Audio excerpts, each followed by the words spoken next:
Hello viewers, আসসালামু আলাইকুম। আজকে 1 মে শ্রম দিবস। শ্রমিকদের কল্যাণ হোক এটাই কামনা করি। আজকে এখন বেলা ভোর 5:15 হাটে চলে আসছি, জাটের হাট। এই যে মাল আসতেছে আর কি, এখনো বেচা কেনা শুরু হয়নি। ভাই, বেচা কেনা কি শুরু হয়েছে? এই যে রসুন, এগুলো রসুন বেচা কেনা হবে মোটামুটি ভালো। নতুন হাট হলেও অনেক মালামাল ওঠে আর কি। এই যেগুলো রসুন, এগুলো কুচি রসুন। ভাই, আসসালামু আলাইকুম। ওয়ালাইকুম আসসালাম। ভাই, আপনার নাম কি ভাই? আমার নাম মোহাম্মদ মুসলিম উদ্দিন। মুসলিম উদ্দিন ভাই। মুসলিম উদ্দিন ভাই, যে রসুন আনছেন, এই রসুন কিরকম বিক্রি হচ্ছে? দাম কিরকম? আগে 2600 বেচছিলাম, জি।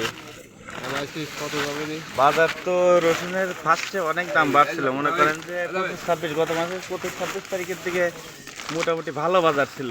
রসুন ফার্স্ট ক্লাস যেটা 1 নাম্বার, সেটা ছিল 5200। আর এই কুচি রসুনগুলো 3000 টাকার মতো ছিল। এখন বাজার কিরকম ভাই? এখন 25, 26, 2700। এই রসুনটা 25-2600।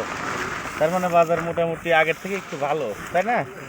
আচ্ছা, ঠিক আছে। আর ভাই যে মাথা রসুন নিয়ে আসছে, ভাইয়ের নাম কি ভাই? মোহাম্মদ রিপন।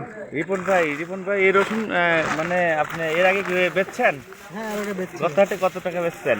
গত হাটে 4100। 4100। মোটামুটি ভালো রসুন ভাইয়ের। রিপন ভাই ভালো রসুন নিয়ে আসছে। আর পেঁয়াজ এখনো আসা শুরু হয়নি, আসতেছে আর কি। এই হাট লাগতেছে এখন, সকাল তো, এত সকালে মোটামুটি মানুষজন একটু কমই আসে আর কি। এই আস্তে আস্তে হাট লাগতেছে। তো ঠিক আছে রিপন ভাই, তাহলে ভালো থাকবেন। আর দর্শকের উদ্দেশ্যে বলছি, আপনারা আমার চ্যানেলটা দেখবেন, প্রতিদিন আপডেট পাবেন, মালের আপডেট পাবেন। আজকে মোটামুটি রসুনের দাম আগের তুলনায় একটু বাড়তি। এই যে রসুনটা, এটা মনে করেন যে ফার্স্ট ক্লাস রসুন। এই রসুনের বাজার ফার্স্টে প্রায় 4800 থেকে 5000 টাকা ছিল। এখন সেই রসুন একটু কমে মোটামুটি 4200-4300 বা 4400 এরকম বিক্রি হচ্ছে। তো ঠিক আছে, সবাই ভালো থাকবেন। আসসালামু আলাইকুম।